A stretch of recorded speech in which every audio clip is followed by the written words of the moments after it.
Assalamualaikum warahmatullahi wabarakatuh. Salam sejahtera untuk kita semua. Sharing materi hari ini kita akan membahas mengenai pemanfaatan AI ya, atau kecerdasan buatan dalam materi berwirausaha. Jadi buat teman-teman yang hari ini ya masih bingung tentang cara apa ya untuk memajukan wirausaha kalian ya, ataupun usaha kalian ya, di materi PKK ini ya, kalian bisa memanfaatkan AI sebagai salah satu media untuk promosi ya, desain maupun yang lainnya. Oke, kita masuk saja ya untuk slide selanjutnya. Pengenalan dasar ya, apa sih itu AI ya? AI itu adalah kecerdasan buatan ya, teknologi yang memiliki kemampuan pemecahan masalah layaknya manusia. Nah, buat teman-teman ya yang sambil duduk sambil jualan, jadi bisa buka-buka HP gitu ya, sambil melihat atau searching ya di internet tentang AI ini. Jadi AI ini juga sangat membantu, terutama akurasi data-data. Jadi ada 80% lah data-data yang akurat untuk di AI ini. Jadi apakah AI juga ada kesalahan atau error? Ya juga ada seperti itu.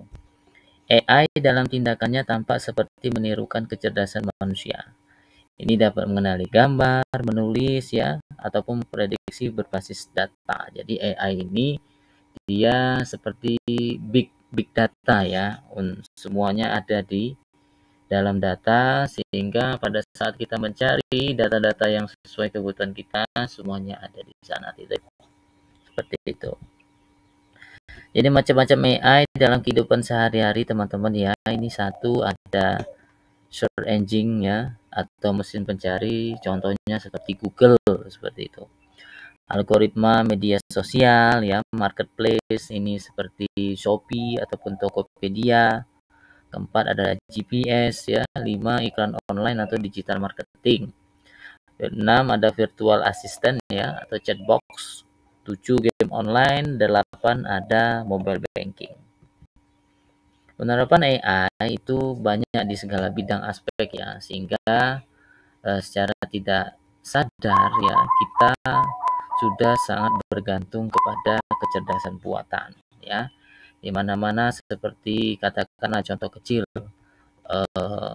ponsel pintar itu tidak bisa dibawa ya, kalau lupa gitu ya kita pasti mencari kemana ponsel pintar kita, kemana HP kita, karena semuanya selama ini ya mulai dari tontonan, chat ya, ataupun m-banking ya, semuanya ada di situ. Bahkan untuk sekedar hiburan seperti game-game, semuanya sudah menjadi satu tempat ya, seperti HP pintar atau HP kalian ya.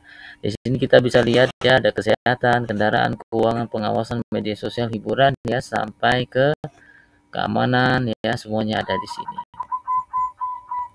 Teknologi ini membuka peluang ya, AI ini dalam berwirausaha ya. Kalau kita kaitkan dengan wirausaha, teknologi AI ini bisa membuka peluang besar ya bagi para pelaku usaha dalam meningkatkan produktivitas, apa yang dicari oleh customer kita ya, efisiensi operasional, serta kreativitas dalam strategi pemasaran. Jadi di sini poin-poin pentingnya sangat berguna sekali ya untuk teman-teman yang dalam hal ini sedang berwirausaha atau sedang menentukan bingung cari data apa ya untuk konsumtifnya dari pelanggan kita, apa yang mereka banyak cari, sehingga kita bisa melakukan suatu inovatif untuk pengembangan wirausaha kalian ya.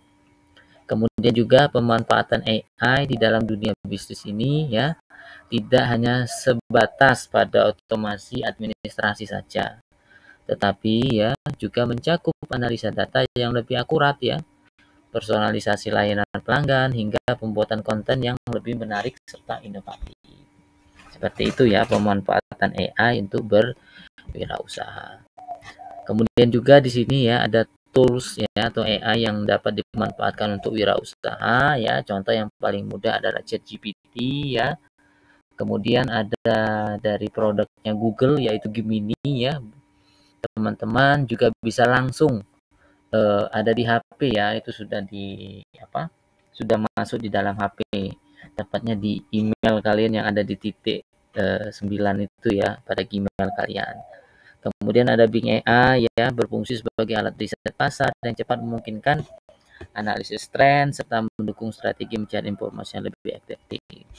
Ada Suno AI ya, sebagai AI inovatif dapat digunakan untuk pembuatan musik audio yang berperan penting dalam branding pemasaran. Terakhir ini ada Fliki AI mempermudah pembuatan video berbasis teks untuk keperluan promosi produk ya, storytelling bisnis serta strategi pemasaran digital. Terus peran teknologi untuk wirausaha ini ya yang tadi sudah kita sebutkan bahwa di sini kita membutuhkan suatu data ya untuk membuat inovasi ya, kreativitas ya dalam menarik pelanggan ataupun mempromosikan usaha kita.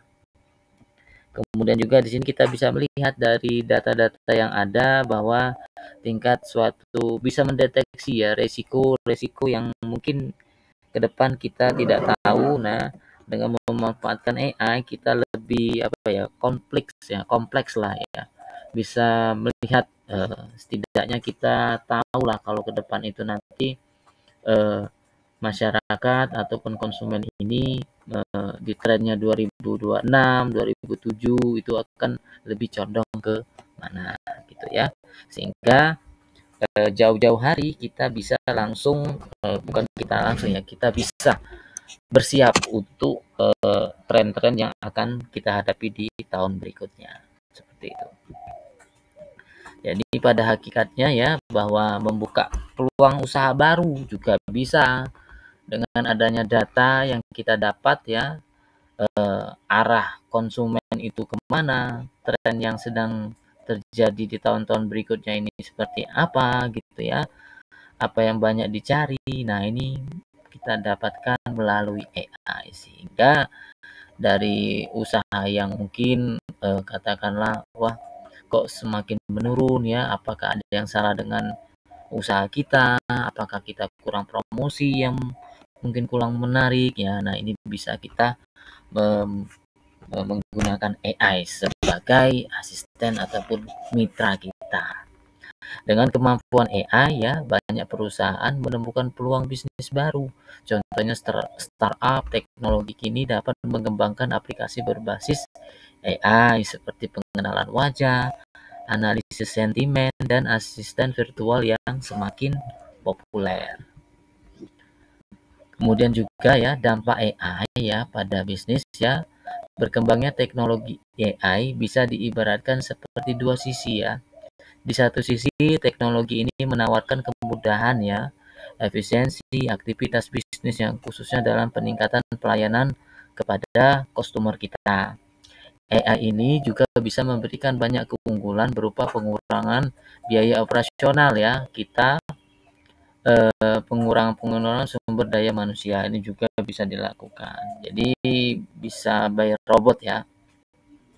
Akan tetapi di satu sisinya ya teknologi ini juga bisa menjadi bumerang bagi sebuah perusahaan. Mengapa ini bisa terjadi? Karena keseluruhan aktivitas bisnis dilakukan secara digital. Ada beberapa pekerjaan atau bidang yang tetap harus membutuhkan tenaga manusia. Dengan begitu, perusahaan tidak bisa lepas dari peran manusia secara imbang untuk menjalankan operasional bisnis. Artinya di sini ya, AI ini bukan untuk menggantikan kita sebagai manusia, tetapi membantu kita dalam mengembangkan bisnis kita. Seperti itu ya. Itu saja ya dari saya tentang manfaat AI dalam materi PKK ya atau kewirausahaan. Semoga dari sini ya dari dasar pengenalan AI ini dalam berwirausaha kalian bisa mencoba sedikit demi sedikit ya.